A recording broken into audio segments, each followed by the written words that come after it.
ला के वसीम ना वाग गया दे अल्लाह यार है है वाह सोना है वाह फिर के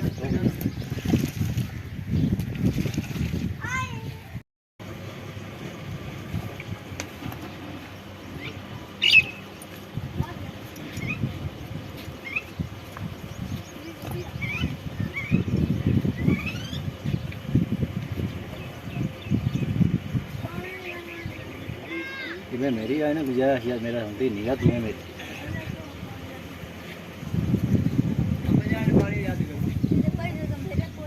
चावल टोटा ही मान बाजरी का लै लो आज ही करती है नसा फिर छड़ नाले इतने आता तो नाले दुध दिल सही जाता हाँ पैर कट बाहर है क्यों रख लेनी पैर ठीक है।